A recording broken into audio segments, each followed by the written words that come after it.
How to remove the end-to-end encryption in your messenger. So let's get started.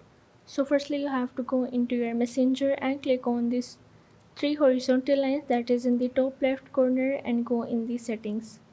From here you have to scroll down and go in the privacy and the safety. Now here is the option of the end-to-end encrypted chats. You have to tap on it.